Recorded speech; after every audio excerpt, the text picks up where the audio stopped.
Hello everybody, I hope all of you are fine.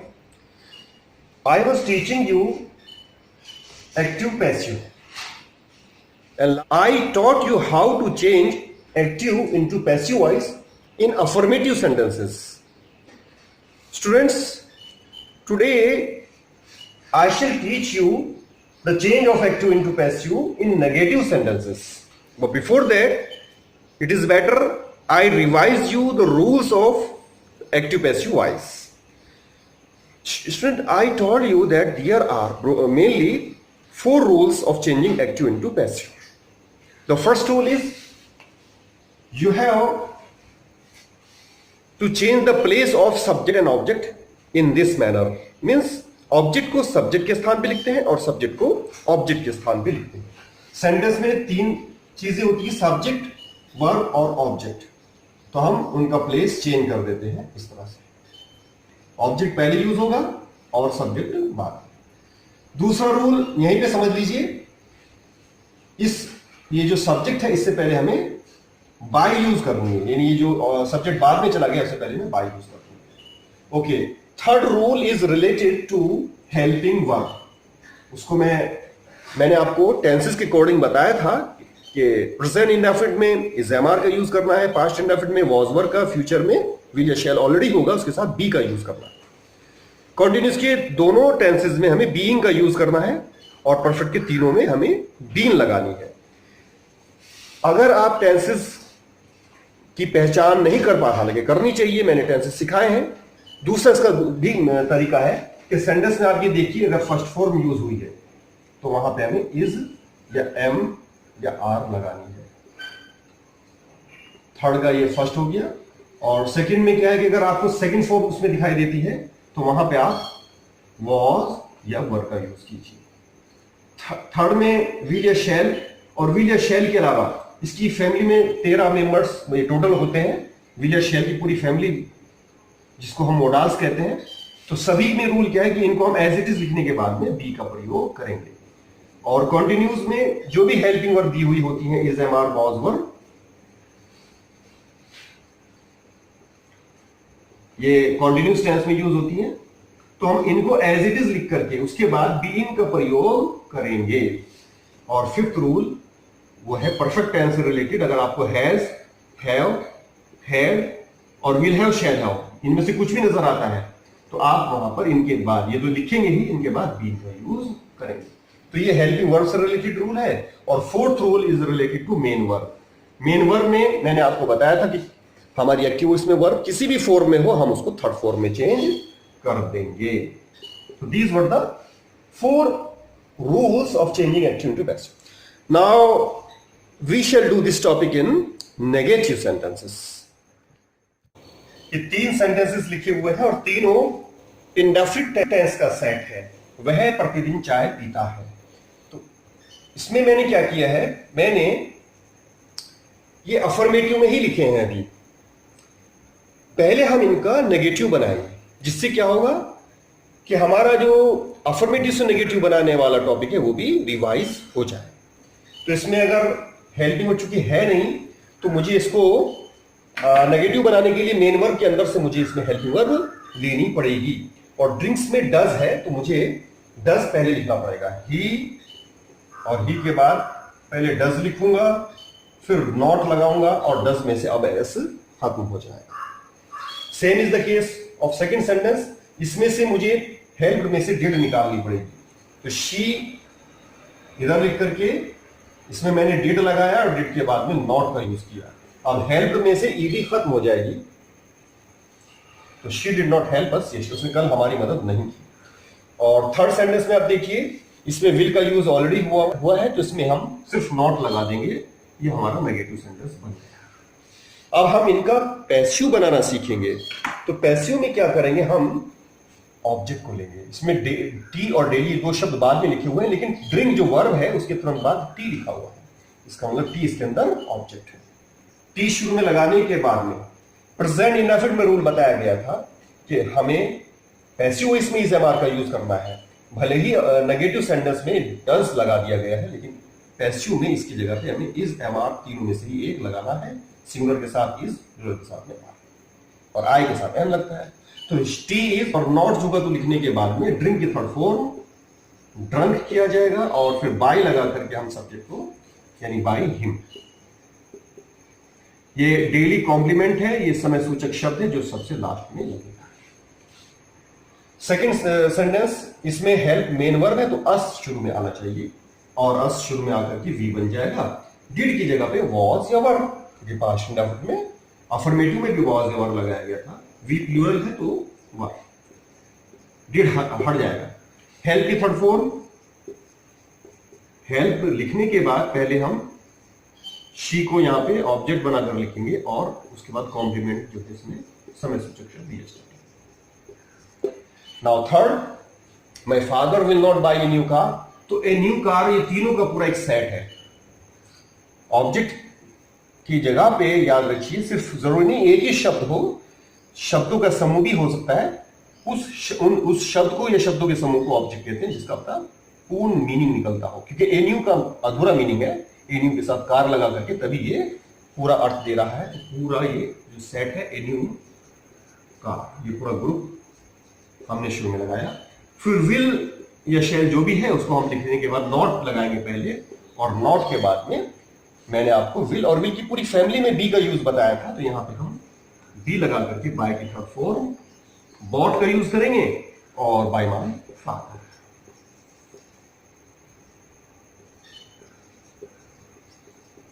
Is it clear? Okay. Present continuous and past continuous. Future continuous का passive नहीं बनता तो मैंने नहीं लिखा है। पहले नेगेटिव बनाएंगे तो नेगेटिव तो बहुत इजी है कि इज एम आर के बाद नॉट लग जाता है, तो यहां पे हम इज के बाद नॉट लगा करके she is not writing a letter not. Wise में वाइज वर के बाद में नॉट लग जाएगा, wise were not making a noise. Passive बनाने के लिए हम सबसे पहले क्या लिखेंगे? A letter. ए लेटर के बाद में इसमें जो हेल्पिंग वर्ब दी हुई है वो एज इट इज लिखी जाएगी, यानी इज। और इसके बाद में नॉट भी जो होगा तो लगेगा। आईएनजी वाले में ये आईएनजी लगी हुई है तो उसका हम क्या कर देंगे? पैसिव इसमें बीइंग का यूज करेंगे। और राइट की थर्ड फॉर्म बाय शी का हो जाएगा हर, और जो ससूचक शब्द होगा। In the next sentence A noise पहले आ जाएगा, और थोड़ा यहां पे ध्यान रखेंगे वर्ब, चूंकि वॉइस प्लूरल था वर्ब था यहां पर, जबकि ए नॉइज सिंगुलर नंबर है तो हम वर्ब का पहले वॉज करेंगे। ये याद रखना, इज एम आर तीनों एक ही फैमिली के हैं, तो हम सब्जेक्ट के अकॉर्डिंग अगर ये सिंगुलर है तो इज, अगर ये प्लूरल हो जाता है तो उसको आर करना ही पड़ेगा। यहां पर ये प्लूरल की वजह से वर्ब था, ये सिंगुलर हो गया तो हम इसको वाज में कर रहे हैं, वाजर और एक ही फैमिली के हैं। इसी तरह से हैव, हैव और हैड ये तीनों भी एक ही फैमिली के हैं। ए नॉइज वाज, नॉट के बाद में हम इसमें पहले बीइंग लगाएंगे और फिर मेक की थर्ड फॉर्म, मेड लगाने के बाद bye voice. This is the example of passive voice. इसका अर्थ भी जान लीजिए। इसमें तो यह है कि वह एक पत्र नहीं लिख रही है और पत्र अब उसके द्वारा नहीं लिखा जा रहा है। तो पैसिव वॉइस में जो होता है वो ऑब्जेक्ट को ज्यादा महत्व दिया जाता है। तो लड़के शोर नहीं मचा रहे थे, यानी शोर लड़कों के द्वारा नहीं मचाया जा रहा था। Perfect tense, present, past and future.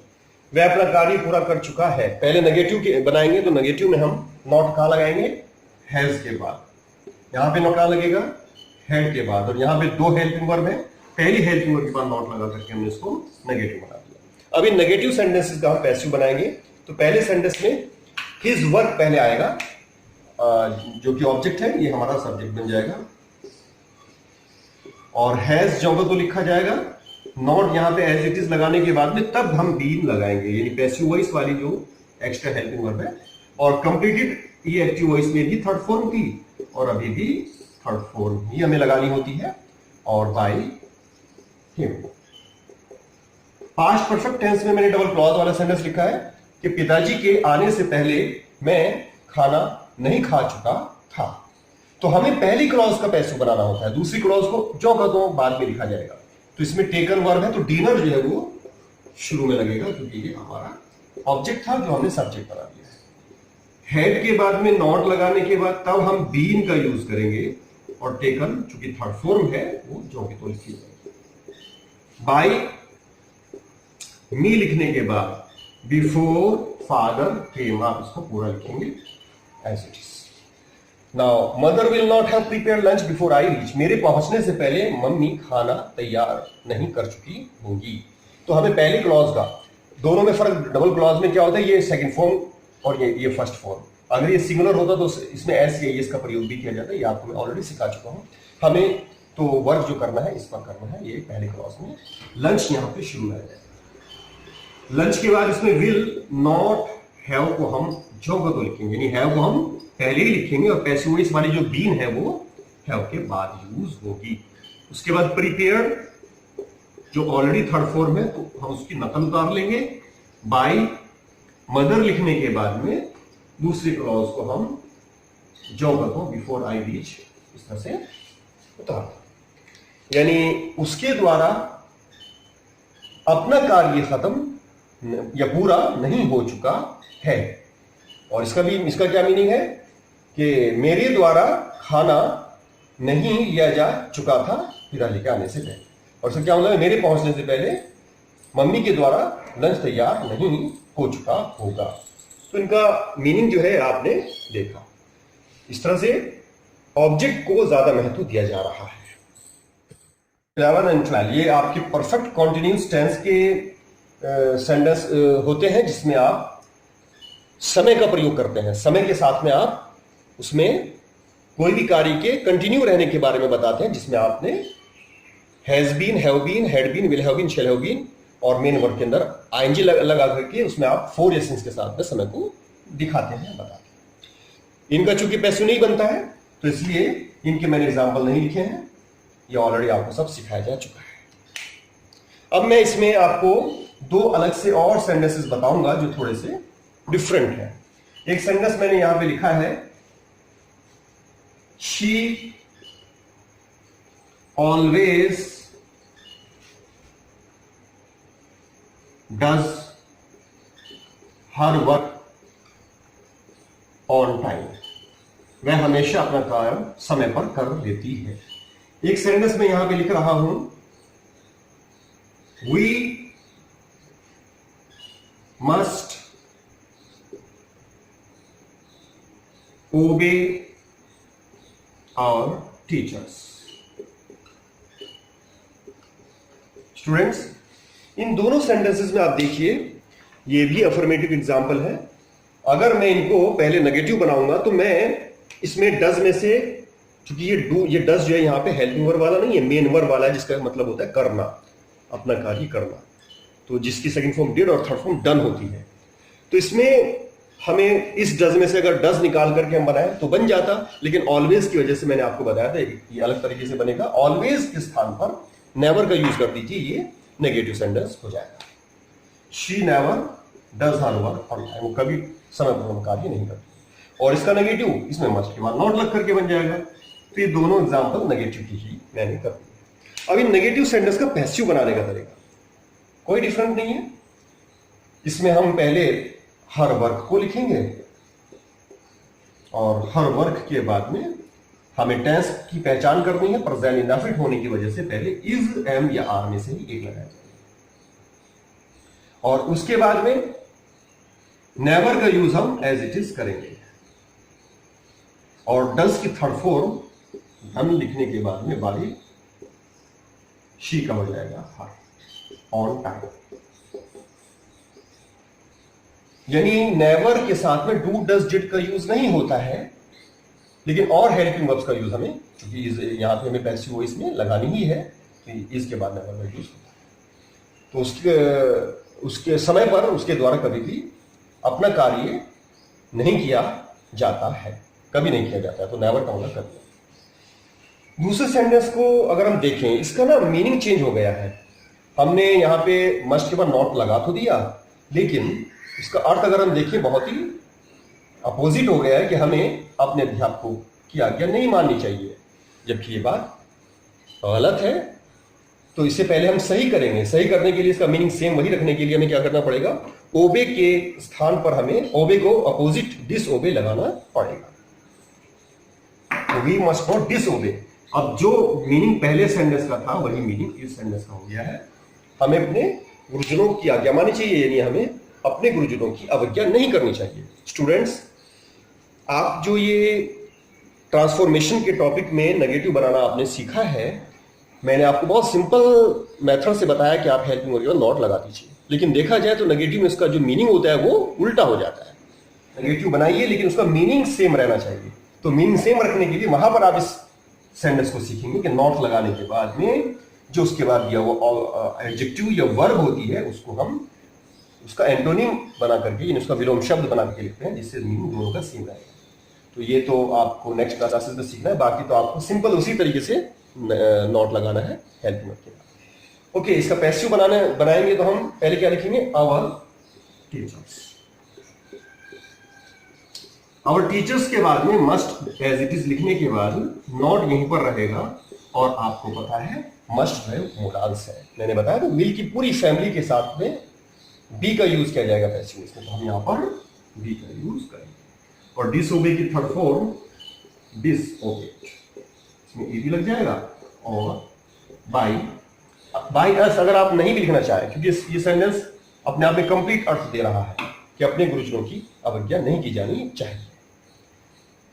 बल्कि अवर को भी अगर हटा दिया जाए तो टीचर्स मस्ट नॉट बी डिसओबेड, अध्यापकों की अवज्ञा नहीं की जानी चाहिए। तो इस तरह से, और बाई अस अगर लगाना चाहते हैं तो इस तरह से ये पैसिव वॉइस के एग्जांपल्स थे। Now I will give you homework.